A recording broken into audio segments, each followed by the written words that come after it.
Histoire, vous vous rappelez certainement de la consultation référendaire du 18 juin 2023 et de la promulgation de la nouvelle constitution. Cette promulgation qui a ainsi ouvert la voie à la naissance de la 4e République. Eh bien, Chaka Konaté reviendra sur le processus qui a abouti à la rédaction et à l'adoption de la nouvelle loi fondamentale qui remplace celle de février 1992. Journée de consultation gratuite et de dons de médicaments au profit des personnes âgées. C'était hier dans une structure de santé de la capitale. Le but est de soulager les patients qui éprouvent de nombreuses difficultés à se procurer des médicaments et des soins de qualité. D'autres détails de Salif Ouedraogo dans ce 13h. Voilà les titres. Merci de votre constante fidélité à la première. Bonjour et bienvenue à tous. Je vous amène directement dans la DRAR des Ifogas. Les éléments de la gendarmerie nationale participent régulièrement aux patrouilles en ville. Ils veillent sur la sécurité des populations et cette dynamique vient d'être renforcée par l'installation du commandant de la région numéro 9 de la gendarmerie, Sidi Elmedi Ag Albaka, Benoro Fofana et Renforcement des capacités opérationnelles de la gendarmerie nationale à Kidal grâce à l'installation du commandant de la région numéro 9. Le lieutenant-colonel Issa Tangara est arrivé hier à Kidal. Depuis le 14 novembre, le personnel de la gendarmerie est à Kidal ici, auprès des autres forces, afin de mutualiser les efforts pour que la quiétude et la paix reviennent dans cette partie de notre patrie. Pour rappel, les éléments de la gendarmerie nationale qui ont indéniablement à la fois joué un rôle judiciaire et administratif, un rôle de participation à la défense nationale et à la police militaire prévotée sont motivés et marquent déjà leur présence en 8e région. La mission de la gendarmerie, il faut reconnaître que c'est un grand service public qui veille à la stabilité, à la sécurité du territoire. Le redéploiement de la gendarmerie nationale à Kidal a contribué à la réussite des missions de FAMA avec l'amélioration du dispositif de sécurité et de la restauration de l'autorité de l'État. Nous sommes dans la 4e République depuis le 22 juillet 2023, date à laquelle le président de la transition, le colonel Assimi Goïta, a promulgué la nouvelle constitution adoptée après une consultation référendaire le 18 juin avec plus de 96% de voix pour et 3% contre. Dans ce grand format que la rédaction vous propose, Chaka Konaté revient sur le processus qui a abouti à la rédaction et à l'adoption de la nouvelle loi fondamentale qui remplace celle de février 1992.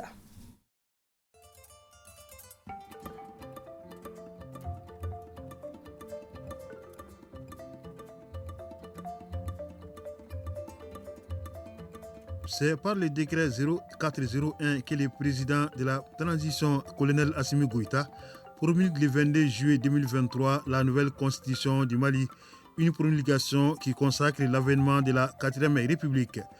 L'acte de promulgation de la Constitution que je viens d'effectuer ouvre ainsi la voie à la naissance de la 4e République du Mali. Aujourd'hui, le Mali peut sereinement envisager son avenir politique en mettant en place les institutions qui auront la lourde responsabilité de faire ses premiers pas à la toute nouvelle République. Toutefois, nul ne doit se tromper, car avec la rédaction de cette Constitution, il ne s'agissait point de renier l'histoire politique et institutionnelle de notre pays. Il était plutôt question, par un saut qualitatif, d'atteindre les objectifs de refondation formulés par les Maliennes et les Maliens au cours des assises nationales de la refondation. Cette promulgation intervient au lendemain de la proclamation par la Cour constitutionnelle des résultats définitifs du référendum du 18 juin organisé par l'autorité de gestion des élections EGE une nouvelle structure issue des réformes institutionnelles et politiques. Les électeurs ont départagé les camps du oui et celui du non en se prononçant en faveur de la nouvelle loi fondamentale. 96,91% d'entre eux ont voté pour et 3,09% contre. C'est l'aboutissement de l'une des revendications de la classe politique qui demandait la révision de la Constitution de février 1992, adoptée dans l'euphorie des événements de mars 1991. Les trois tentatives de révision initiées par les présidents Alpha Oumar Konaré, Amadou Toumani Touré et Ibrahim Boubacar Keïta ont toutes échoué. La quatrième tentative, initiée par les autorités de la transition rectifiée, a été la bonne.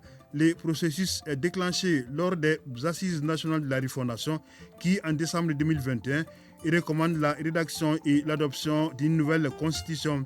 Ainsi, un décret du président de la transition crée le 10 juin 2022 la commission de rédaction de la nouvelle constitution. Une vingtaine de jours après, un autre décret nomme les membres de la CRNC, présidé par le professeur Fousseini Samake, ancien secrétaire général du gouvernement et ancien directeur général de l'ENA, nouvelle formule. Installés le 12 juillet, ils ont 2 mois pour y rédiger la nouvelle constitution. À l'issue des 3 mois d'intenses activités, ils remettent le 11 octobre 2022 au président de la transition l'avant-projet de constitution, un document élaboré après de larges consultations de l'ensemble des forces vives de la nation, des visites de courtoisie aux institutions de la République, l'organisation des séances d'écoute et d'échange avec les partis politiques, la société civile, la presse, les forces armées et de sécurité, les confessions religieuses à Bamako et dans 4 régions. Le 19 décembre 2022, un nouveau décret présidentiel crée la commission chargée de la finalisation de l'avant-projet de constitution, toujours présidée par le professeur Fousseini Samake. Elle remet le 27 février 2023 au président de la transition la version finale de la loi fondamentale qui sera adoptée par un référendum 4 mois plus tard et depuis, la 4e République est en marche. Et depuis, de nombreuses réformes sont entreprises par les autorités et dans de nombreux secteurs, parmi lesquels les États généraux de l'éducation et fin des travaux des États généraux de l'éducation dans les régions de Kayes, Kidal et Nara. Objectif, définir des orientations précises pour la refondation du système éducatif en cohérence avec nos valeurs culturelles et répondant aux besoins de développement socio-économique du Mali. La cérémonie de clôture était présidée par le gouverneur de la région, par les gouverneurs Moriba Keïta, Idrissa Djibrila Maïga et Idrissa Keïta sont nos correspondants régionaux. Les rideaux sont tombés sur la phase régionale des activités des États généraux de l'éducation entamée le 4 décembre 2024. 22 recommandations ont été formulées au cours de ces assises. Retourner à la méthode syllabique, réviser la gestion de l'école en mode décentralisé, évaluer la pratique de l'APC au secondaire et réviser certains programmes, assurer la formation continue des enseignants. Durant 3 jours d'échange, les acteurs de l'éducation ont largement discuté sur les problèmes que rencontre l'école malienne de nos jours. Les débats ont été houlés, mais à la fin, on a eu des consensus, en tout cas, et nous avons proposé des recommandations qui pourront au futur permettre la refondation de l'éducation. On a parlé des problèmes, on a proposé des solutions et maintenant c'est la phase régionale et au niveau national, ils vont discuter et je pense que nos propositions que nous avons faites ici passeront. L'objectif de ces états généraux, c'est surtout poser ce diagnostic-là et proposer des solutions afin que notre système éducatif puisse répondre aux besoins de développement socio-économique et surtout puisse prendre en compte nos propres valeurs, notamment culturelles, afin que nous puissions définitivement connaître la stabilité au niveau des écoles, mais aussi que notre pays puisse être doté d'un système éducatif efficace. Pour rappel, c'est lors des Assises nationales de refondation en air du 18 au 30 décembre 2021 que le peuple malien a recommandé la tenue de ces États généraux de l'éducation auprès des autorités de la transition. À l'issue des États généraux de l'éducation à Kidal, les participants ont formulé des recommandations fortes au nombre desquelles on peut retenir. Organiser des vols spéciaux pour le retour des enseignants affectés à Kidal afin de sauver l'année scolaire en cours. Ça dépend, on demandait la dépolitisation de l'école, surtout pour ce qui concerne l'AIM et les syndicats des enseignants. En 3, ils ont demandé de maintenir les enseignants volontaires qualifiés et certifiés dans le système éducatif à Kidal, en leur accordant avec la collectivité soit des contrats à durée déterminée ou des contrats à durée indéterminée, c'est-à-dire d'accorder dans les programmes scolaires une place de choix à l'éducation civique et morale. Le directeur du cabinet du gouverneur a insisté sur le retour sans délai des enseignants de la région de Kidal. C'est d'ailleurs le lieu pour moi de lancer un appel à tous les enseignants de la région pour qu'ils prennent les dispositions afin de rejoindre leur poste et de reprendre le travail. Les travaux des États généraux de l'éducation de toutes les régions du Mali seront compilés et feront l'objet d'une grande assise nationale. Pendant 3 jours d'intenses travaux, les participants de NARA à ces États généraux de l'éducation phase régionale ont pu faire une analyse sans complaisance des maux qui minent le secteur de l'éducation avec en toile de fond plusieurs recommandations. Confier la gestion de l'éducation à un seul département. Établir une congruence entre les programmes enseignés dans les écoles normales et ceux enseignés dans les écoles fondamentales.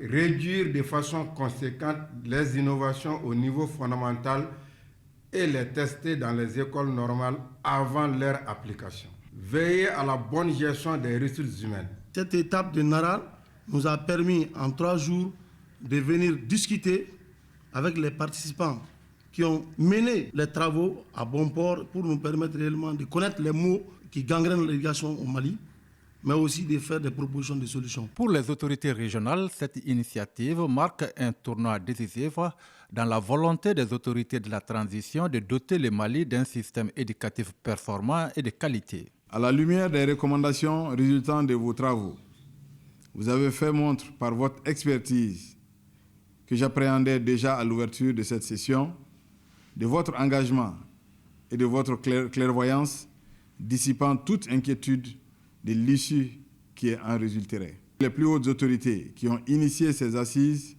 ne se sont pas non plus trompées. Ces recommandations pertinentes auxquelles les acteurs et partenaires du secteur de l'éducation sont parvenus vont sans nul doute contribuer à mieux orienter les actions en faveur de la refondation du système éducatif malien en cohérence avec nos valeurs culturelles et répondant aux besoins de développement socio-économique du pays. Et dans le même registre, les travaux des États généraux de l'éducation se sont déroulés sous de bons auspices à Tombouctou et Taoudéni également. Les participants composés d'acteurs éducatifs ont échangé sans embâche sur les 18 thématiques sur la table.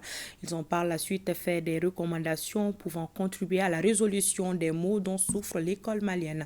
Najim Baba Sissé et Shirfi Moulaye Dara.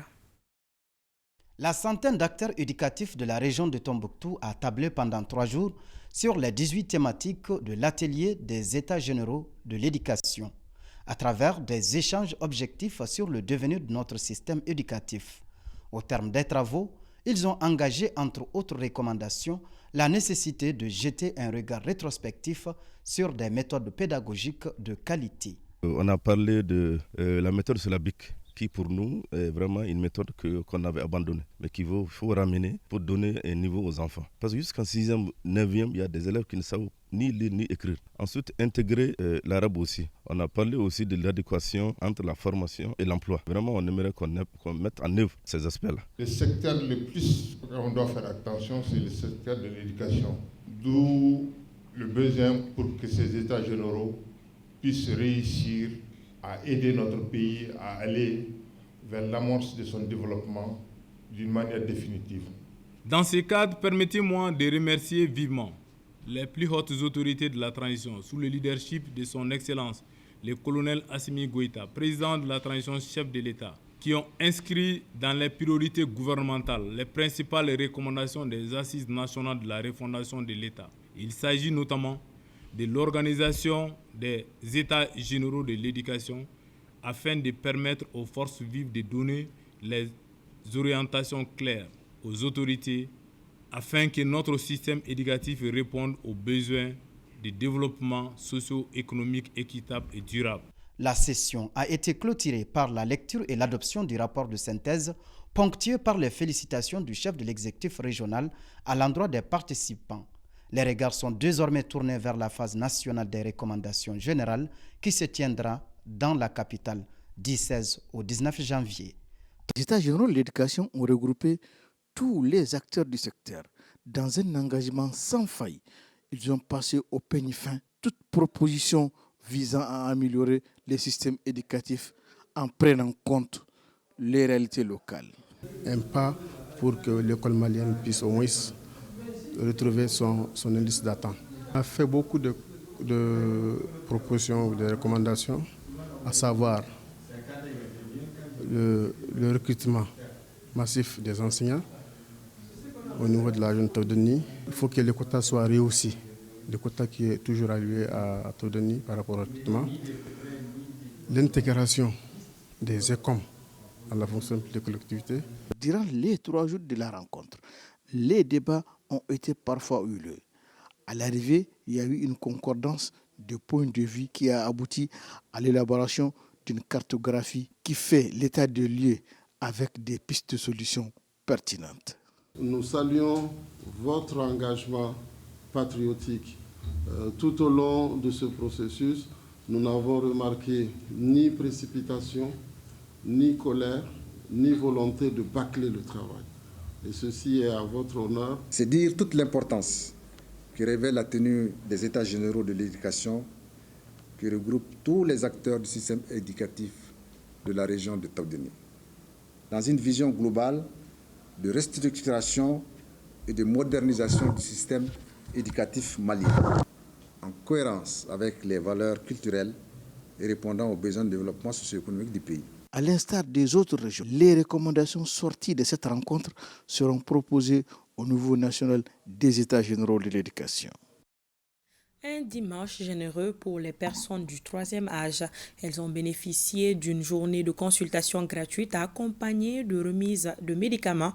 Le but est d'apporter assistance et atténuer les souffrances des personnes âgées.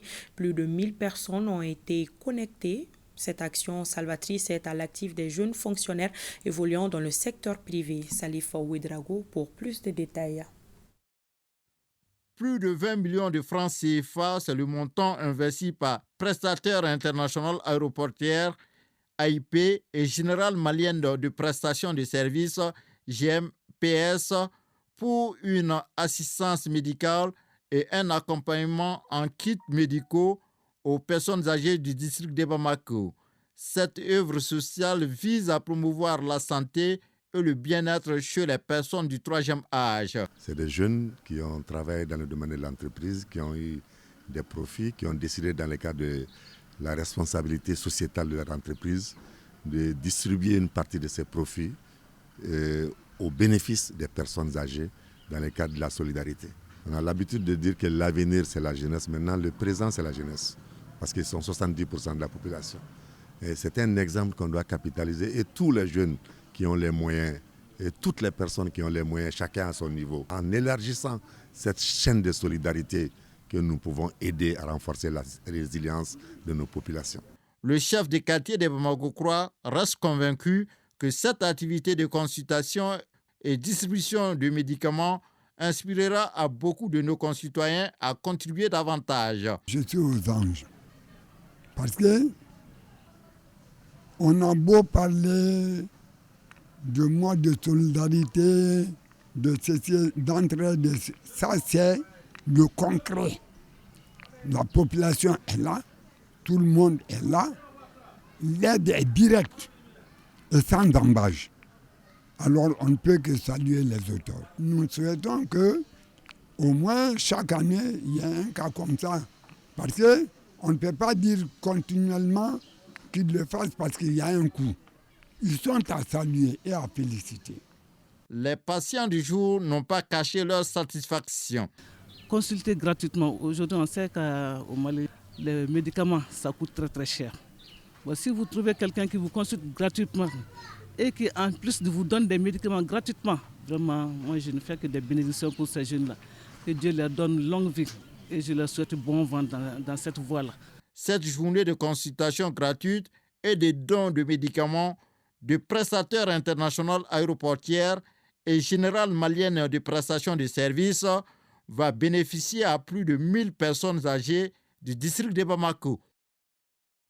Remise de dons également à l'orphelinat d'Embanyuma de Doumanzana en commune 1 du district de Bamako.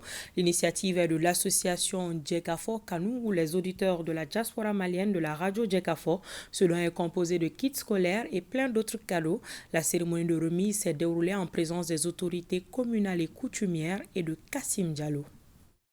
C'est un geste humanitaire de la part de l'association Djekafo Kanou. Ce sont des auditeurs de la radio Djekafo de la diaspora réunis en association. Ils viennent d'offrir un important lot de fournitures scolaires, des habits et d'autres cadeaux à l'orphelinat de Manyuma en commune 1 du district de Bamako. Notre association, le but c'est de venir en aide aux enfants qui n'ont pas les moyens, les enfants orphelins notamment, et puis aussi les femmes veuves, toute personne qui est en difficulté d'une manière générale. C'est vrai qu'aujourd'hui le don il a commencé par les orphelins, mais dans les jours à venir nous comptons quand même apporter notre aide à tout le Mali dans le sens où les gens qui sont dans le besoin. Cette donation vise à améliorer les conditions de vie des orphelins. Ce que j'ai reçu aujourd'hui pour les enfants, vraiment, je suis très content. Les enfants aussi sont très contents.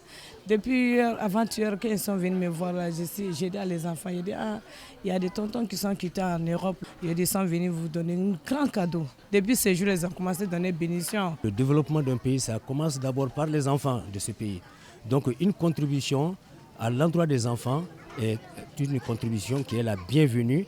Et le donateur, qui est l'association, nous remercions le donateur et tous ceux qui ont bien voulu contribuer en tout cas à donner ces objets à ces enfants, qu'ils soient à l'intérieur du Mali ou bien qu'ils soient à l'extérieur du Mali. Donc nous les remercions. Les bénéficiaires de cette action de générosité ont exprimé leur satisfaction. Et le président de l'association des auditeurs de Djekafo Kanou promet de pérenniser ces gestes humanitaires. C'est la fin de cette édition. Merci de votre attention. Avenante semaine à toutes et à demain, Inch'Allah.